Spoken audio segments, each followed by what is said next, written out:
네, 최근 자유한국당 분위기가 심상치가 않습니다.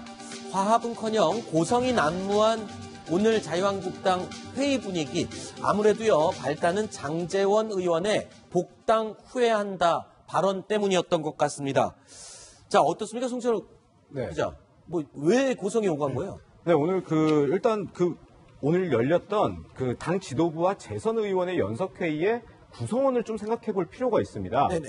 이게 지금 재선 의원 2번 당선된 사람들인데 이분들이 그러니까 대체로 19대 국회 때 입성을 한 사람인데 그때 공천을 했던 게 박근혜 당시 비상대책위원장이었습니다. 그러니까 아무래도 이제 친박계라고 불리는 의원들이 많은 상황이었고 이제 장제원 의원 같은 경우는 18대 첫 국회의원이 되고 19대 거르고 20대에 대해서 재선인데 그러니까 아무래도 친박계가 많은 상황에서 얼마 전에 장제원 의원이 한국당에 복당한 게 내 삶 전체에서 가장 잘못된 결정이다. 이런 얘기를 라디오 인터뷰에서 하다 보니까 당에서 좀 이렇게 논란이 됐었거든요. 네. 이 얘기를 이제 장제원 의원이 한 3번째 정도의 본인이 이제 발언자로 나오면서 일단 오해가 있었다. 내 한 발언의 취지에 오해가 있었다고 얘기를 하면서 근데 이제 후속으로 한 얘기가 그런데 우리가 지금 복당하는 과정에서 친박계 의원들이 왜 우리 본인 권성동 의원, 황영철 의원에 대해서 반대하는 모습을 보였냐? 그게 전략 미스였다 이렇게 얘기를 하니까 이제 다른 의원들이 모두 발끈을 해서 이제 장제원 의원과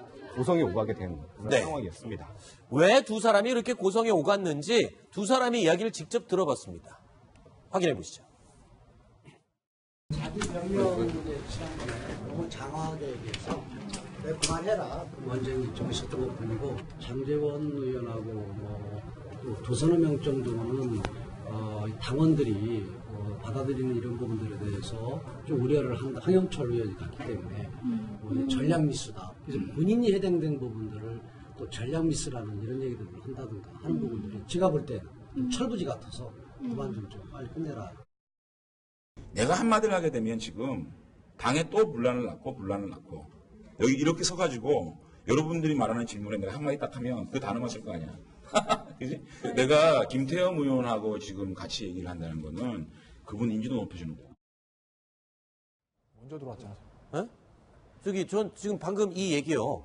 그러니까 지금 김태훈 최고위원이고 본인은 그냥 의원이니까 오히려 나랑 저렇게 막 언성이 오가고 그러면은 김태흠 최고위원이 오히려 존재감이 부각되는 거 아니냐 이렇게 얘기했는데 저는 그 거꾸로가 아닌가요? 원래는. 아마 장제원 의원이 그게 있었을 것 같습니다. 최근에 하여튼 국정감사 국조위원을 했었죠. 네. 그러면서 인지도를 많이 올렸죠. 그랬죠. 그리고 최근에 방송에도 많이 나오고 그러니까 김태흠 의원이 결국 최고위원으로 당직은 더 이제 위에 있을지 모르지만 인지도 내가 앞선다 이렇게 혼자 생각한 게 아닐까. 근데 그 인지도가 좋은 이미지만 있는 게 아니라 탈당했다 복당하는 그 순간엔 또 이미지가 얼마나 망가졌습니까, 장제원 의원. 사실 이제 그것 때문에 결국은 이 싸움이 난 거죠. 장제원 의원이 알다시피 이제 복당을 하는 과정 속에서 굉장히 논란이 있었는데 본인이 지금 아까 송찬욱 기자 얘기했지만 복당한 것이 가장 잘못한 것이다 이러면서 당시 분위기가 그렇지 않아도 굉장히 격앙돼 있고 지금 사실 해결이 안 되고 있죠. 왜냐하면 한국당에 있는 많은 사람들은 바른정당의 분당 때문에 이번 대선에서 크게 패배했고 지금 사태가 왔다라고 보는 사람들이 꽤 있는 상황인 거고 또 바른정당에서는 지금 복당파들을 포함해서 한국당의 혁신이 지금 바로 가고 있지 않다 이렇게 보고 있는 건데 생각의 갭이 굉장히 크죠. 그런 상황에서 이제 두 사람이 결국 감정 싸움을 벌였다 이렇게 보는 거예요. 그러니까 장 의원과 김태흠 최고위원이 저렇게 논쟁을 벌인 논쟁의 내용이나 형식들 지금 장 의원의 발언 이런 것들이 이제 본인들은 그렇게 생각할지 몰라도 저런 부분을 바라보는 국민들이 어떻게 바라볼 것인가 그게 중요한 거 아니겠습니까? 결국 국민들이 볼 때는 지금 둘 다 자유한국당 전체 이미지에 더 계속해서 이제 먹칠을 하고 있는 것이죠. 자, 오늘 2시에 또 자유한국당 혁신위원 명단이 발표가 됐어요. 근데 이거 갖고도 또 말이 많습니다. 잡음이 계속 나오고 있는데 유석준 위원장이 얼마 전에 이제 철학 없는 의원들 이런 식으로 살생부 명단 발표하면서 논란이 되기도 했었잖아요. 네, 그렇죠. 어떻게 됐습니까? 그 명단과 연관성이. 그 명단에 대해서 제가 이제 유석준 위원장에게 이거 어떻게 활용을 하실 거냐 물어봤더니 물론 이것도 참고 자료로 활용을 할 거라고 얘기를 했습니다. 더더욱이 또 오늘 그 혁신위원 중에 위원은 아니고 대변인을 또 맡게 된 분이 이 당시에 같이 토론회를 했던 시민단체 소속의 한 분이 또 들어갔거든요. 그러니까 아무래도 이게 이제 유석준 위원장 입장에서는 이걸 좀 참고 자료로 본인의 철학이기 때문에 좀 인적 혁신에 참고 자료를 쓸 것 같은데 이제 국회의원 입장에서는 어떻게 법안 발의를 다른 당 의원과 같이 서명을 했다고 그거를 철학이 없다라고 할 수 있느냐. 국회 시스템에 대한 인식 부재 때문에 저렇게 한 거기 때문에 이거를 인적혁신의 그 참고 자료를 쓴다는 건 말이 안 된다. 이런 반응을 보이고 있고요. 그리고 오늘 그 재선 의원 모임에서도 그 홍준표 대표가 그 좌파 진영에서 활동했던 인사가 포함이 돼 있다고 했더니 이게 많은 사람들은 아니었지만 일부 의원이 우리 당 정체성과 안 맞는 거 아니냐 이렇게 얘기를 했더니 홍준표 대표가 이 사람은 그 종북 이런 쪽이 아니고 뭐 인권이라든지 이런 유럽식의 좌파다. 그러니까 걱정할 필요 없다. 이렇게 해서 좀 다 설명이 됐다고 합니다. 네.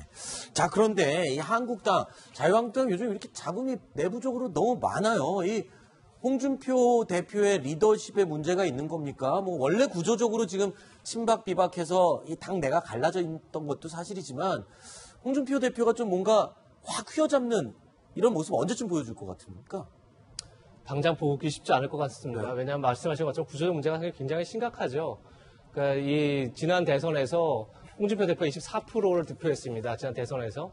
근데 이제 홍준표 대표는 스스로 내가 그렇게라도 그러니까 굉장히 강성 발언을 하고 굉장히 보수층을 공략하고 했기 때문에 24% 얻었다 이렇게 생각하지만 또 한쪽에서는 역대 보수 대표 후보가 40%를 받은 적이 없습니다. 굉장히 처참한 패배였던 거죠. 그래서 그 패배 원인을 놓고 생각이 다르고 아까 얘기했지만 당 구성원들이 지금 이 사태를 바라보는 원인에 대해서 굉장히 생각이 다르고 이 생각이 다 갈려져 있기 때문에 이걸 하나로 모은다는 게 굉장히 어려운 일이고요. 근데 이제 홍 대표가 그걸 모으기 위해서 혁신이라는 게 어떻게 보면 그런 역할을 하는 거 아니겠습니까? 결국은 이 당이 어디로 갈 것인지 비전을 제시하고 그 가운데서 우리가 무엇을 할지 고민하자 이런 건데 혁신 자체도 물론 이제 뭐 좌파 인사도 있다고 하지만 굉장히 어떻게 보면 한쪽은 치우치한 느낌을 지울 수 없고요.